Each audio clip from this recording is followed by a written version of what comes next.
അഭിലാഷ്, ആന ഇപ്പോഴും നിൽക്കുന്നത് മാനന്തവാടി താഴെയങ്ങാടിക്ക് അടുത്തുള്ള ചതുപ്പ് പ്രദേശത്താണ്. മാനന്തവാടി നഗരമധ്യത്തിൽ തന്നെയാണ് ഈ ചതുപ്പ്. ചുറ്റും നഗര റോഡുകളാണ്. അതിന് താഴെയുള്ള ചതുപ്പിലാണ് കാട്ടാന ഇപ്പോൾ നിലയുറപ്പിച്ചിരിക്കുന്നത്. അവിടെ നിന്ന് ആ ചതുപ്പിനകത്തുകൂടി അങ്ങോട്ടും ഇങ്ങോട്ടുമൊക്കെ കഴിഞ്ഞ ഒരു മണിക്കൂറിനുള്ളിൽ മൂവ് ചെയ്തു. അവിടെ വിട്ടുപോകാൻ വനംവകുപ്പ് ഉദ്യോഗസ്ഥർ അനുവദിച്ചിട്ടില്ല. പടക്കം പൊട്ടിച്ചും ഒച്ചവെച്ചും ആനയെ ആ ജനങ്ങളില്ലാത്ത ആ ചതുപ്പ് പ്രദേശത്ത് നിർത്തിയിരിക്കുകയാണ്. പക്ഷേ ചുറ്റും നഗരമാണ്. വ്യാപാര സ്ഥാപനങ്ങളും മെഡിക്കൽ കോളേജ്, ആശുപത്രി ഉൾപ്പെടെയുള്ള സ്ഥാപനങ്ങളൊക്കെ ഉണ്ട്. എന്തായാലും മിഷൻ അല്പസമയത്തിനകം തുടക്കമാകും. ഞാനിപ്പോൾ നിൽക്കുന്നത് കുങ്കിയാനകളുടെ അടുത്താണ്. മാനന്തവാടി ഫോറസ്റ്റ് ഐബിയുടെ മുറ്റത്താണ് വിക്രമയും സൂര്യയും തളച്ചിരിക്കുന്നത്. രണ്ടാനകളും ഇപ്പോൾ ഇവിടെയുണ്ട്. അല്പസമയത്തിനകം തന്നെ സുരേന്ദ്രനും ഇങ്ങോട്ട് എത്തും. അതിനുശേഷമായിരിക്കും ഈ മിഷൻ തുടങ്ങുക. എന്താണെങ്കിലും എല്ലാ സജ്ജീകരണങ്ങളും ആയി കഴിഞ്ഞു. ഇനി ചീഫ് വൈൽഡ് ലൈഫ് വാർഡന്റെ ഔദ്യോഗികമായ ഉത്തരവ് മാത്രം ലഭിച്ചാൽ മതി ഈ മിഷൻ തുടങ്ങാൻ. അഭിലാഷ്, മിഷൻ അല്പസമയത്തിനകം തുടങ്ങുകയാണ്. രാഹുൽ കെ വി കൂടിയുണ്ട്. രാഹുൽ, പുലർച്ചെ മുതൽ മാനന്തവാടി നഗരം മുൾമുനയിലാണ്. ഈ ആന അക്രമകാരി അല്ല, ഇതുവരെ അക്രമമൊന്നും കാണിച്ചിട്ടില്ലെങ്കിൽ പോലും ആശങ്കകൾ സ്വാഭാവികമാണ്. ജനവാസ മേഖലയിൽ ആന ഇറങ്ങിയപ്പോൾ ഏത് തരത്തിലൊക്കെയാണ് ജില്ലാ ഭരണകൂടമാകട്ടെ, ജനപ്രതിനിധികളാവട്ടെ, ജനങ്ങളാവട്ടെ ഈ കാര്യത്തെ നേരിട്ടത്? അഭിലാഷ, കേവലം ജനവാസ മേഖല എന്ന് പറഞ്ഞാൽ പോരാ, നഗരമധ്യത്തിലാണ് കാട്ടാന എത്തിയത്. നമ്മളിപ്പോൾ അതിന് തൊട്ടടുത്ത് തന്നെയാണ് ഈ ആന നിലയുറപ്പിച്ചിട്ടുള്ള ആ ഒരു വാഴത്തോട്ടം, ചതുപ്പ് പ്രദേശമാണ് ഈ പുറകിലായി തന്നെ കാണുന്നത്. അവിടെ മരക്കൂട്ടം കാണാം. അതിൻ്റെ തണലിലാണ് ആന ഇപ്പോൾ ഉള്ളത്. അല്പസമയം മുൻപ് ആന അവിടെ നിന്ന് ഇങ്ങോട്ട് സഞ്ചരിച്ച് ഈ ടൗൺ ഭാഗത്തേക്കുള്ള റോഡിൻ്റെ ഭാഗത്തേക്ക് വന്നിരുന്നു. വനംവകുപ്പ് ഉദ്യോഗസ്ഥരും പോലീസും നാട്ടുകാരൊക്കെ ചേർന്ന് ശബ്ദമുണ്ടാക്കിയാണ് ആനയെ തിരിച്ചു വിട്ടത്. തിരിച്ച് ആ മേഖലയിലേക്ക് പോയി എന്നതാണ് ഏറെ ആശ്വാസമായി നിൽക്കുന്ന കാര്യം. നാല് ഭാഗത്തും ആളുകളുണ്ട്. പ്രത്യേകിച്ച് നമ്മുടെ ഈ ക്യാമറയുടെ ഇടതുഭാഗത്തേക്ക് പോയി കഴിഞ്ഞാൽ അവിടെ ഒരു സാംസ്കാരിക നിലയം, നിരവധി വീടുകളൊക്കെ ഉള്ള സ്ഥലമാണ്. ഒപ്പം വാഴത്തോട്ടം, അതിനപ്പുറവും വീടുകളാണ്. വലതുവശത്ത് ഒരു കുന്നിൻ ചെരുവാണ്. ഈ സ്ഥലങ്ങളിലൊക്കെ ആനയെ കാണുന്നതിന് വേണ്ടി ആളുകളുണ്ട്. നിരീക്ഷണത്തിനായി വനം വകുപ്പിൻ്റെ ഉദ്യോഗസ്ഥരുണ്ട്. ഏതായാലും നിരോധനാജ്ഞയാണ് പ്രഖ്യാപിച്ചിട്ടുള്ളത് നഗരത്തിൽ. പ്രത്യേകിച്ച് രാവിലെ സ്കൂളിലേക്കൊക്കെ കുട്ടികൾ എത്തിയ സമയത്താണ് ഈ നിരോധനാജ്ഞ പ്രഖ്യാപിക്കുന്നത്. ഒരു 8:30 ഒക്കെ വലിയ ആശങ്കയാണ് പൊതുവിൽ തന്നെ നിലനിൽക്കുന്നത്. പക്ഷേ ആന അക്രമകാരി ആയിട്ടില്ല എന്നത് ആശ്വാസമായി നിൽക്കുന്ന ഒരു കാര്യം തന്നെയാണ്. കുങ്കിയാനകളൊക്കെ ഈ മേഖലയിലേക്കാണ് കൊണ്ടുവരേണ്ടത്. അങ്ങനെയാണ് ആ മിഷന് തുടക്കമാവുക. ആനയെ കാണുന്നതിന് വേണ്ടി നിരോധനാജ്ഞയൊക്കെ ഉണ്ടെങ്കിലും കാട്ടാനയാണ്, പേടിയുണ്ട്. പക്ഷേ കൗതുകത്തിൻ്റെ ഭാഗമായും ഇങ്ങോട്ടേക്ക് എത്തിച്ചേരുന്ന ആളുകളൊക്കെ ഉണ്ട്. നിങ്ങളെന്താ ഈ ആനയെ കാണാൻ വേണ്ടിയിട്ട് വന്നവരാണോ? അല്ലല്ല, ഞങ്ങൾ ടൗണിൽ വന്നത് യാദൃശ്യമായിട്ടാണ് ഇങ്ങനെ ഒരു സംഭവം കണ്ടത്. അപ്പോൾ ഞങ്ങൾ വന്ന് നോക്കി. നമ്മൾ എന്തായാലും ഇവിടെ നിൽക്കുന്നില്ല, പോകാനുള്ള ഒരു പരിപാടിയിലാണ്. കാരണം എന്ന് വെച്ചാൽ ആന വന്ന് എന്തെങ്കിലും ഒരു വിഷയം ഉണ്ടായിട്ടുണ്ടെങ്കിൽ നമുക്ക് ഇവിടെ ഇവിടുന്ന് നിർദ്ദേശപ്രകാരം അങ്ങനെയാണ് പറഞ്ഞത്. നമ്മൾ എത്രയും പെട്ടെന്ന് ഇവിടുന്ന് ഒഴിഞ്ഞു മാറണമെന്നാണ് പറഞ്ഞത്. അവർ വേണ്ട നടപടികളൊക്കെ എടുക്കട്ടെ, അതാണ് ഏറ്റവും നല്ലത്. നമ്മൾ സുരക്ഷിതമായിട്ട് നമ്മുടെ വീട്ടിൽ കൂടെ പോകുക എന്നുള്ള. ഇവിടെ വന്നു കഴിഞ്ഞപ്പോൾ ജസ്റ്റ് ഒന്ന് വന്ന് നോക്കിയിട്ട് പോകാൻ വേണ്ടിയിട്ട് വന്നതാണ് ഇപ്പോൾ. ഓക്കെ. മറ്റൊരു കാര്യം കൂടി, നമ്മളിപ്പോൾ നിൽക്കുന്ന ഈ സ്ഥലത്ത് വരെ നേരത്തെ ആന വന്നിരുന്നു. ഇവിടെ നിന്ന് നേരെ ഇടത്തേക്ക് നോക്കിയാൽ കുറേ കെട്ടിടങ്ങളൊക്കെ കാണാൻ കഴിയും. അതിന് തൊട്ടപ്പുറത്ത് തന്നെയാണ് പ്രധാനപ്പെട്ട റോഡും. അതായത് കോഴിക്കോട് ഭാഗത്തേക്ക് ഉൾപ്പെടെയായി പോകുന്ന, മാനന്തവാടിയിൽ നിന്ന് കോഴിക്കോട് ഭാഗത്തേക്ക് ഉൾപ്പെടെയായി പോകുന്ന റോഡ് അവിടെയാണ്. അതിന് തൊട്ടടുത്ത് തന്നെ ആന എത്തി. ഇവിടെ നിന്ന് തിരികെ വാഴത്തോട്ടത്തിൻ്റെ മേഖലയിലേക്ക് തന്നെ ആനയെ തുരത്താൻ കഴിഞ്ഞു എന്നത് ആശ്വാസമായി നിൽക്കുന്ന ഒരു കാര്യം തന്നെയാണ്. എന്തായാലും ഇപ്പോൾ നമ്മുടെ ക്യാമറയിലേക്ക് വീണ്ടും ആന വന്നിട്ടുണ്ട്. കുറച്ച് അകലെയാണ്. മണ്ണുവാരി മുകളിലേക്ക് എറിയുന്നത് കാണാൻ കഴിയും എന്നാണ് പ്രതീക്ഷിക്കുന്നത്. അഭിലാഷ്, ഇപ്പോഴും നഗരത്തിന്റെ പ്രാന്തത്തിൽ തന്നെയാണ് ആന ഉള്ളത് എന്നുള്ളതാണ് ആശങ്ക. ദൗത്യം അല്പസമയത്തിനകം തുടങ്ങും.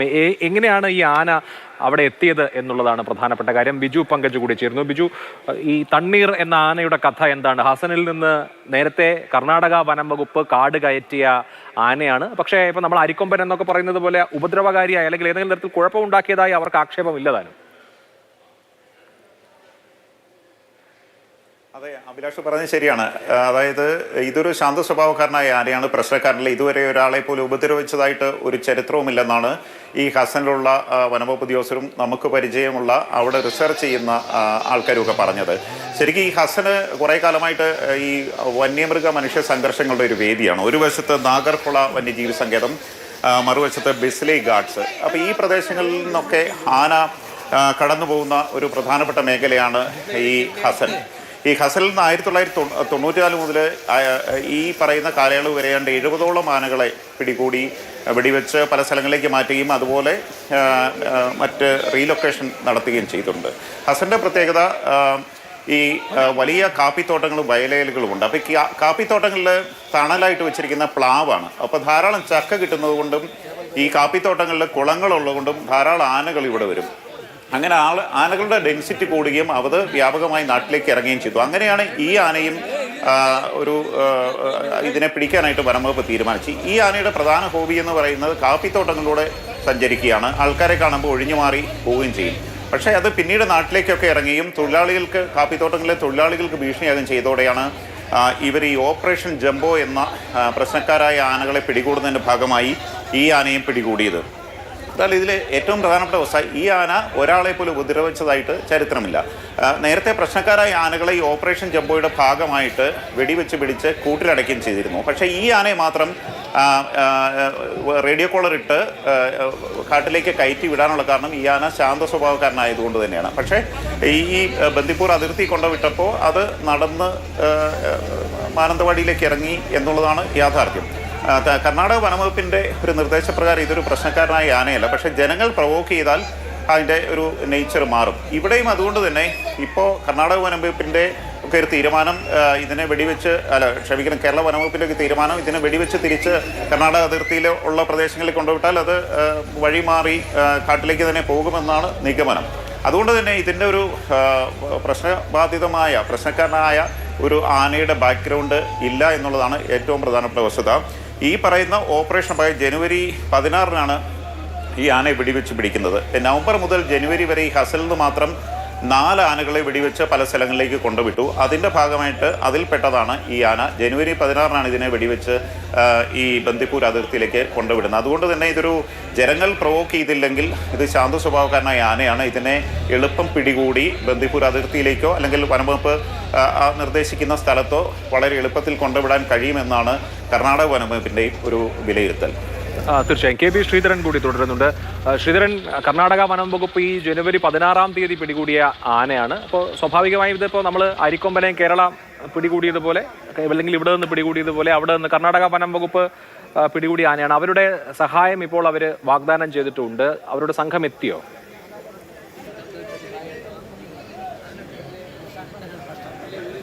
അഭിലാഷ്, ഈ കർണാടകയിലെ ഹാസനിലെ സഹാറ എസ്റ്റേറ്റിൽ നിന്നാണ്, കാപ്പി എസ്റ്റേറ്റിൽ നിന്നാണ് ഈ ആനയെ ആദ്യം തന്നെ പിടികൂടുന്നത്. അതിനുശേഷം മൂലേഹള്ളി എന്ന് പറയുന്ന ഈ നാഗർഹോളയുടെയും ബന്ദിപ്പൂരിനോടൊക്കെ ചേർന്ന് കിടക്കുന്ന മേഖലയിലേക്ക് അതിനെ തുറന്നു വിടുകയായിരുന്നു. ഏതായാലും ഈ കാപ്പിത്തോട്ടത്തിൽ നേരത്തെ ബിജു പങ്കജ് പറഞ്ഞ പോലെ തന്നെ കാപ്പിത്തോട്ടത്തിൽ വലിയ പ്രശ്നങ്ങൾ ഉണ്ടാക്കിയോട് കൂടിയാണ്, ആളുകൾക്ക് ഭീഷണിയായതോടു കൂടിയാണ് ഇതിനെ പിടികൂടുന്നത്. നിലവിൽ അന്ന് ഇതിനെ റേഡിയോ കോളർ ഘടിപ്പിച്ചിരുന്നു. അതിൻ്റെ ഡാറ്റയെല്ലാം കേരള വനംവകുപ്പിന് കൈമാറിയിട്ടുണ്ട് എന്നാണ് കർണാടകയിലെ principal chief conservator of forest അറിയിക്കുന്നത്. ഏതായാലും എല്ലാ സഹായവും ഈ ആനയെ പിടികൂടി അതിനെ കാട്ടിലയക്കുന്നതിന് വേണ്ടിയുള്ള എല്ലാ സഹായവും നൽകുന്നുണ്ട് എന്നാണ് PCCF പറയുന്നത്. ഇതിനുവേണ്ടി ബന്ദിപ്പൂരിലെ ഫീൽഡ് ഓഫീസർ കൂടിയായിട്ടുള്ള രമേഷ് ബാബുവിൻ്റെ നേതൃത്വത്തിൽ വിദഗ്ധ സംഘത്തെ അയക്കുന്നുണ്ട്. ഡോക്ടർമാരുണ്ട്. വേണമെങ്കിൽ മയക്കുവെടിവെക്കുന്നുള്ള സംവിധാനവും ഒക്കെ ആയിട്ട് കർണാടക സംഘം മാനന്തവാടിയിലേക്ക് പുറപ്പെട്ടിട്ടുണ്ടെന്നാണ് അല്പസമയം മുൻപ് PCCF പറയുന്നത്. എല്ലാവിധത്തിലുള്ള സഹായം 2 വനംവകുപ്പുകളും ഏകോപിപ്പിച്ചുകൊണ്ട് നടത്തും. അതിന് അടുത്തൊരു പ്രശ്നം വരുന്നത് ഇതിനെ പിടികൂടിയാൽ എവിടെ തുറന്നുവിടും എന്നുള്ളതാണ്. നേരത്തെ മൂലേഹള്ളിക്ക് സമീപമുള്ള കാട്ടിലാണ് ഇതിനെ പിടികൂടി തുറന്നുവിട്ടത്. അതുകൊണ്ട് തന്നെ ഇനി അതിനെ എവിടെ തുറന്നുവിടും എന്നുള്ള ഒരു ചോദ്യം അവിടെ നിൽക്കുന്നത്. ഏതായാലും 2 വനംവകുപ്പ് ഉദ്യോഗസ്ഥരുമായി ഉന്നത ഉദ്യോഗസ്ഥരെല്ലാം ചർച്ച ചെയ്ത് തീരുമാനിച്ച ശേഷമായിരിക്കും എവിടെയാണ് ഇതിനെ തുറന്നുവിടുക എന്നുള്ള കാര്യത്തിൽ ഒരു തീരുമാനമുണ്ടാകുക. കർണാടക വനംവകുപ്പിന്റെ ഒരു ഹിസ്റ്ററി അനുസരിച്ച് ഈ ആന യാതൊരു വിധത്തിലുള്ള ആക്രമണങ്ങളൊന്നും ഇതുവരെ നടത്തിയിട്ടില്ല. പക്ഷേ ആളുകൾ കൂടുമ്പോൾ അത് വല്ലാത്ത ഒരു പ്രശ്നങ്ങൾ ഉണ്ടാക്കുന്നുണ്ട് എന്നുള്ളതാണ് വനംവകുപ്പ് ഉദ്യോഗസ്ഥരൊക്കെ അറിയിക്കുന്നത്. ഏതായാലും ആനയെ പിടികൂടാന്നതിന് വേണ്ടി എല്ലാവിധത്തിലുള്ള സഹായവും കർണാടക വാഗ്ദാനം ചെയ്യുന്നുണ്ട്. കർണാടക വനംവകുപ്പ് മന്ത്രി ഈശ്വർ ഖാന്ദ്രെയും ഈ വിഷയത്തിൽ വിശദമായി കൃത്യമായി ഇടപെട്ടിട്ടുണ്ടെന്നാണ് ലഭിക്കുന്ന വിവരം.